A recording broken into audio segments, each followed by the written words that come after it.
Urutan yang pertama dari 10 ini adalah keluarnya Dajjal. Ini urutan pertama. Dajjal, jemaah sekalian, adalah diambil dari kata-kata Dajjalah yang berarti kekacauan.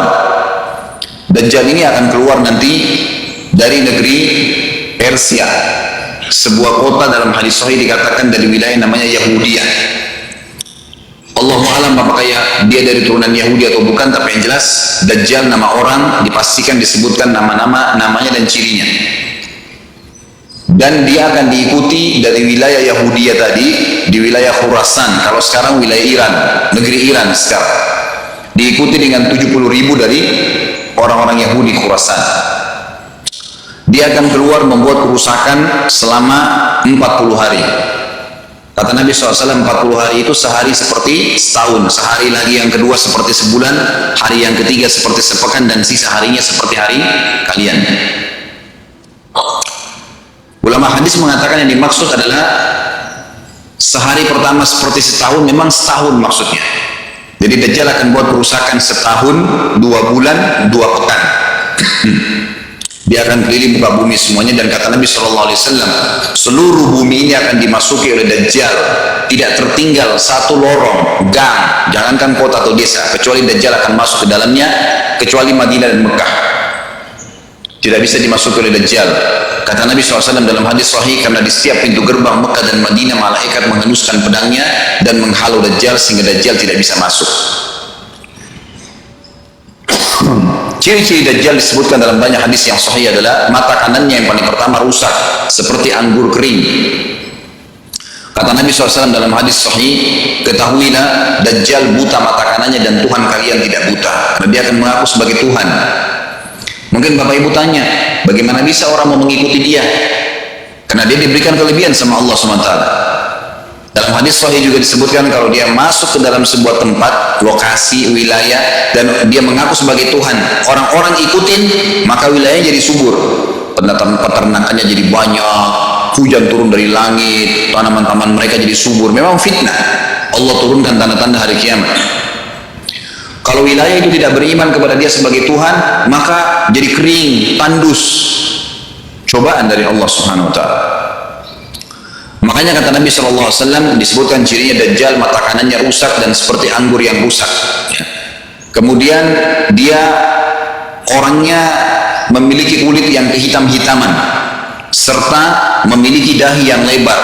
Setiap orang beriman bisa membaca di dahinya tertulis 3 huruf, kafarah. Semua orang yang ngerti tulisan Arab, tidak ngerti tulisan Arab akan bisa tahu dan baca itu. Di dahinya tertulis naudzubillah kafarah, kufur. Semua orang muslim, orang beriman bisa baca itu. Rambutnya keriting dan orangnya tinggi besar. Dia akan mengaku sebagai Tuhan, dan Dajjal akan diikuti kata Nabi SAW dengan pohon, dengan gunung, bergunung-gunung makanan. Allahu alam maksudnya bergunung-gunung ini seperti apa, tapi Dajjal kemungkinan besar memiliki banyak sekali persiapan yang dia akan berikan kepada wilayah-wilayah yang beriman kepadanya. Kata Nabi SAW, kalau kalian dengar Dajjal keluar di satu lokasi, maka menghindarlah. Walaupun kalian harus lari ke gunung, tapi kalau seseorang di antara kalian bertemu dengannya, maka kokohkanlah, artinya kuatkanlah iman kalian walaupun kalian harus dibunuh. Dajjal ini memiliki di tangan kanannya api, kelihatan besar, Allahu alam di telapak tangan atau di sebelah kanan tubuhnya. Kemudian di sebelah kirinya itu memiliki air yang sejuk seperti sebuah lautan yang luas. Sebagian ulama hadis mengambil hadis ini dengan letter-letternya, artinya dia memang punya api yang sangat besar untuk menghukum orang-orang yang tidak beriman pada dia, dan dia memiliki sungai yang atau lautan yang luas, airnya sejuk dan dingin bagi orang yang ikut kepada dia. Kata Nabi SAW, kalau kalian ditangkap oleh Dajjal, hadis ini, kalau kalian dengarkan Dajjal, carilah tempat yang jauh dan jangan seseorang di antara kalian berkata, imanku kuat, aku akan menghadapinya, karena bisa saja dia mengatakan itu, ternyata pada saat ketemu dia jadi pengikutnya. Tapi kalau kalian bertemu, kokohkanlah pendirian kalian dan yakinlah Dajjal, ya, di tangan kanannya ada api dan di tangan kirinya ada lautan. Kalau kalian tertangkap, maka pilihlah yang di tangan kanannya, yang api, dan ucapkanlah bismillah. Pada saat kalian pun harus dilemparkan ke api itu, ketahuilah api tersebut adalah lautan yang dingin. Terbalik, air yang dingin di tangan kirinya sebenarnya itu adalah api neraka yang panas. Maka kita diajar oleh Nabi Sallallahu Alaihi Wasallam. Dajjal terus saja banyak pengikutnya, akan diekspos seperti kita tahu sekarang. Luar biasa bagaimana media dalam sekejap saja sudah bisa tersebar di sana sini beritanya. Kata sebagian ulama yang menanggapi fasilitas media kita di zaman sekarang mengatakan kemungkinan besar memang Dajjal ini akan terekspos sangat cepat karena adanya media kayak kita sekarang. Cepatnya dia keliling muka bumi ini setahun, 2 bulan, 2 pekan sudah semua bumi ini diingkari, didatangin karena memang sekarang fasilitas pesawat ada, transportasi mudah. Dan memang ada salah satu hadis yang dihasankan oleh para ulama, salah satu tanda-tanda hari kiamat adalah adanya besi yang berterbangan yang menjadi tunggangan manusia. Sekarang ada pesawat, ada kereta api, ada mobil. Nah itu ada hadisnya, maka tanda-tanda hari kiamat. Dajjal nanti akan masuk ke Mekah dan Madinah, akan tiba di Mekah dan Madinah, tapi yang dibahas dalam hadis adalah di kota Madinah. Mohon maaf. Lalu kemudian dia mau masuk tapi tidak bisa dihalang, maka dia naik ke atas sebuah gunung yang tinggi bersama pengikutnya. Lalu dia berkata kepada para pengikutnya, apakah kalian lihat istana yang putih itu? Maksudnya melihat ke Masjid Nabawi. Lalu berkata para pengikutnya, iya tentu saja. Lalu berkatalah, nah, Dajjal itu adalah istananya Muhammad, tidak bisa dia masuk ke dalam, dia hanya batas wilayah haram di luar kota Madinah. Maka kata Nabi SAW, Dajjal pun menepukkan telapak kakinya ke bumi di luar kota Madinah, maka terjadilah gempa di kota Madinah, dan keluar dengan gempaan tersebut semua orang yang munafik, karena orang kafir nggak ada di Madinah. Semua orang yang di dalam hatinya ada sifat kemunafikan keluar dan jadi pengikutnya Dajjal karena goncangan itu. Dan tertinggal di kota Madinah orang yang hatinya bersih imannya kepada Allah Subhanahu Wa Taala. Lalu kata Nabi SAW akan keluar dari kota Madinah nanti satu orang anak muda dengan hikmah Allah, dia keluar dan orang ini bersih hatinya dengan keimanan. Maka Dajjal pun menangkapnya. Lalu dia ingin mendemokan kemampuannya di depan para pengikutnya. Lalu kemudian Dajjal pun mengatakan kepada anak muda tersebut, saya Tuhanmu. Anak muda itu mengatakan, kau adalah Dajjal yang telah disampaikan oleh Nabi kami Muhammad SAW. Maka dia pun mengambil gergaji, sebagian hadis lain menjelaskan alat yang tajam, lalu membelah dua anak itu. Dari kepalanya dibelah sampai ke kemaluannya, terbelah dua kiri kanan. Lalu Dajjal lewat di tengah-tengahnya, demo sambil ya dilihat oleh para pengikutnya dan mereka bersorak-sorak. Lalu Dajjal mengatakan, bersatulah, bersatu kembali jasadnya. Kata Dajjal dalam hadis ini, apakah kau sudah yakin saya Tuhanmu? Anak muda itu mengatakan, saya bertambah yakin kalau kau adalah Dajjal yang disampaikan oleh Nabi SAW.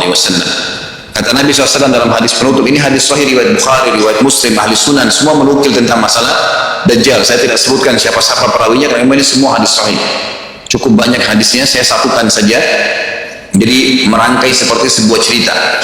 Maka Dajjal pun akhirnya setelah itu tidak mampu menyentuh anak muda lagi. Anak muda itu Allah SWT sudah selamatkan dia. Ringkas cerita, Mekah sama Madinah cuma dia laluin, kemudian dia menuju ke Palestina. Pada saat tiba di Palestina, Dajjal sendiri tidak tahu kalau ajalnya sudah dekat. Maka dia pun akhirnya ya berdemo di sana, menganggap dia punya sebuah kerajaan.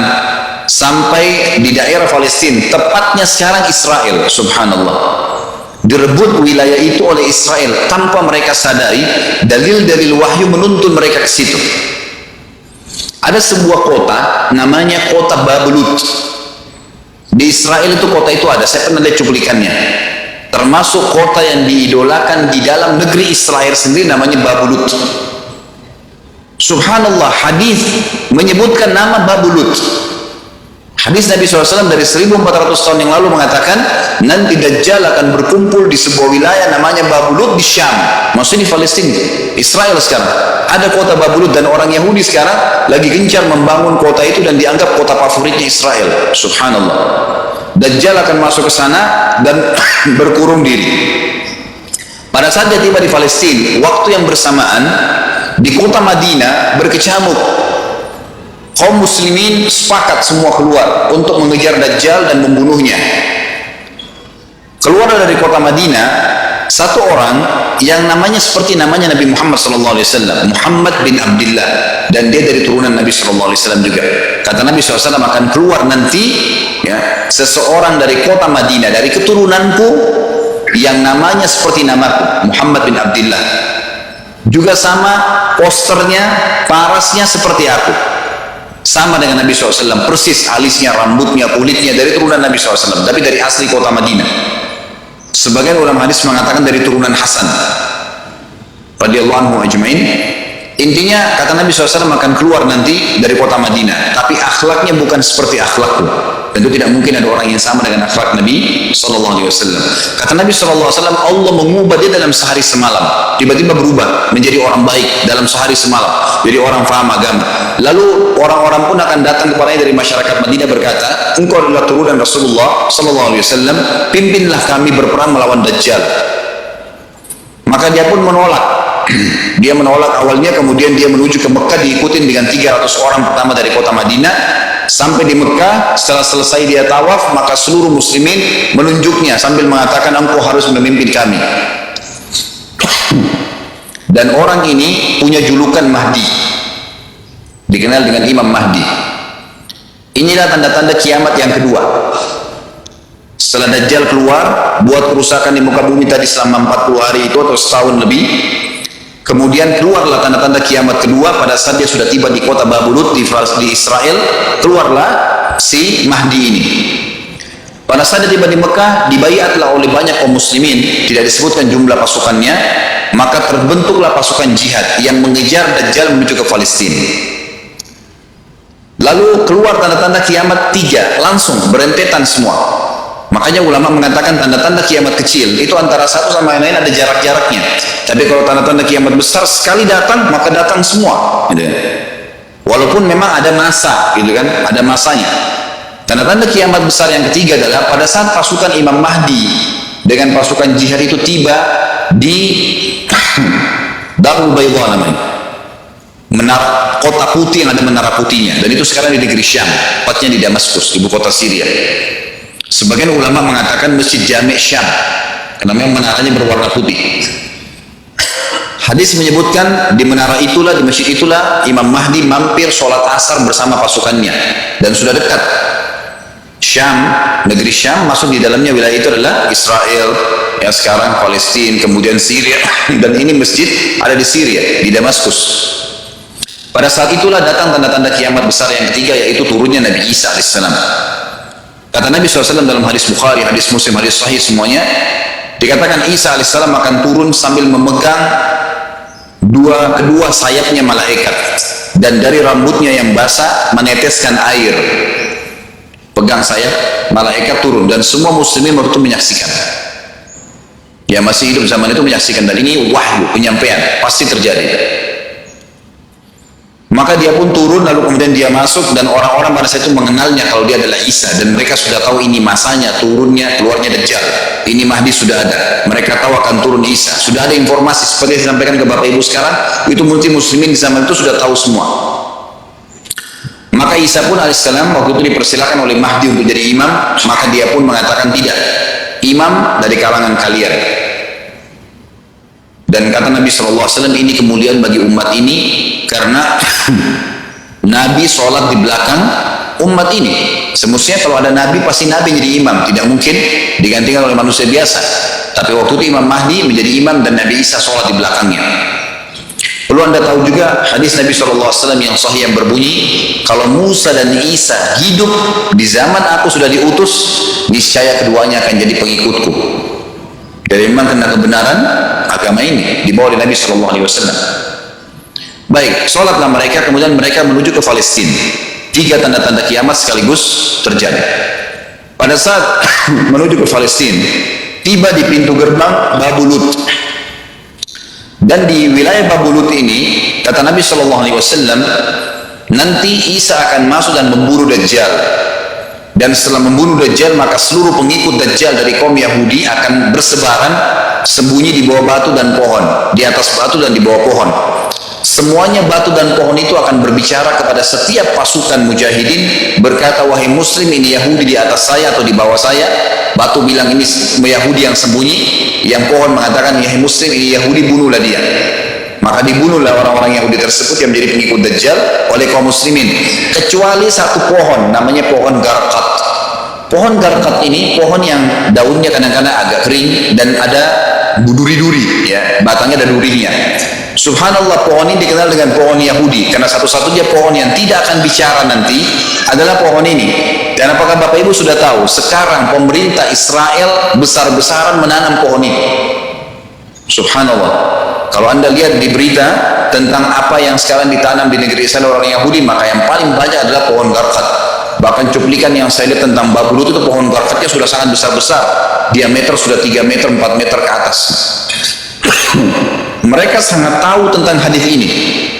Tapi memang orang Yahudi, sebagaimana Ibnu Abbas katakan radhiyallahu anhu, beliau mengatakan sabda firman Allah SWT tafsirnya surah Al-Fatihah, ghairil maghdubi alaihim, bukan orang-orang yang kau murkahi ya Allah, ihdinas siratal mustaqim, tunjukkanlah kami jalan yang lurus, siratal ladzina an'amta alaihim, jalan orang-orang yang telah kau berikan petunjuk, maksudnya orang-orang yang beriman. Ghairil maghdubi alaihim, bukan orang yang kau murkahi. Kata sahabat Nabi Ibnu Abbas radhiyallahu anhu adalah orang-orang Yahudi. Allah murka sama mereka karena mereka tahu kebenaran tapi mereka tidak mau ikutin. Itu cirinya orang Yahudi. Bahkan Allah mengatakan tentang mereka terhadap Nabi SAW, ya'rifuna kama ya'rifuna abna'ahum. Mereka mengenal Muhammad SAW sebagaimana mereka mengenal anak-anak mereka sendiri. Jadi orang Yahudi tahu. Waladhdallin, dan bukan orang-orang yang sesat. Ini adalah kata Ibnu Abbas, orang-orang Nasrani mau nyebarin agama tapi mereka keliru. Agamanya yang Nabi Isa itu tidak wajib disebarkan di seluruh dunia, tapi disebarin untuk Bani Israel karena Nabi Isa diutus untuk Bani Israel. Mereka mau berdakwah tapi salah.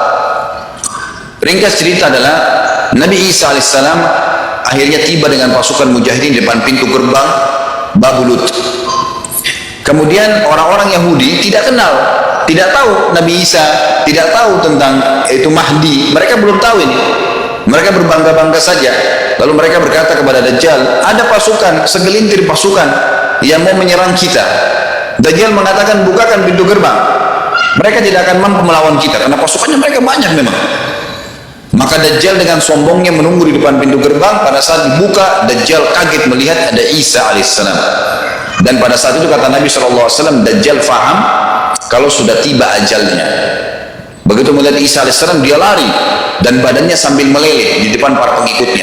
Lalu Isa alaihissalam mengejarnya, mengatakan, wahai musuh Allah, saatnya kau akan menemui ajalmu. Lalu ditusuklah dengan tombak emas di antara dua matanya, maksudnya di dahinya, ditusuk oleh Isa alaihissalam dan matilah Dajjal.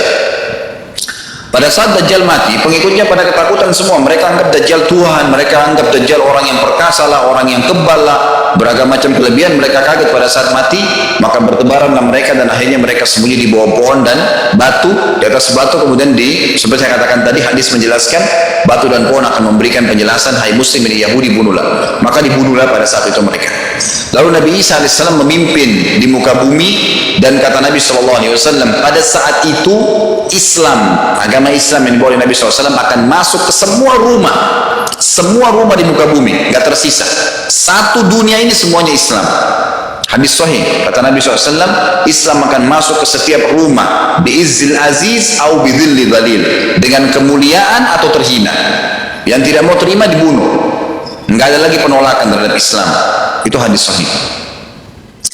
Maka Nabi Isa alaihissalam memimpin pada saat itu, disebutkan dalam hadis 40 tahun dengan ketenangan menerapkan hukum Islam. Kata Nabi SAW, bagaimana awal umat ini bisa sesat sementara aku yang pimpin, dan bagaimana akhir umat ini bisa sesat sementara yang pimpin mereka Isa dengan menjalankan hukum-hukumku. Jadi Nabi Isa alaihissalam nanti menerapkan Al-Quran seperti yang kita lakukan, sholat segala ini sudah selesai, dikerjakan semua. Dan dalam hadis lain dikatakan Isa alaihissalam akan menghancurkan semua salib, membunuh semua babi. Nggak ada seekor babi pun hidup di muka bumi pada saat itu, semua salib dihancurkan. Dan yang menjadi tidak ada agama lain, semua Nasrani, Yahudi, Hindu, agama apa saja habis semuanya. Semuanya beriman kepada Allah subhanahu wa ta'ala.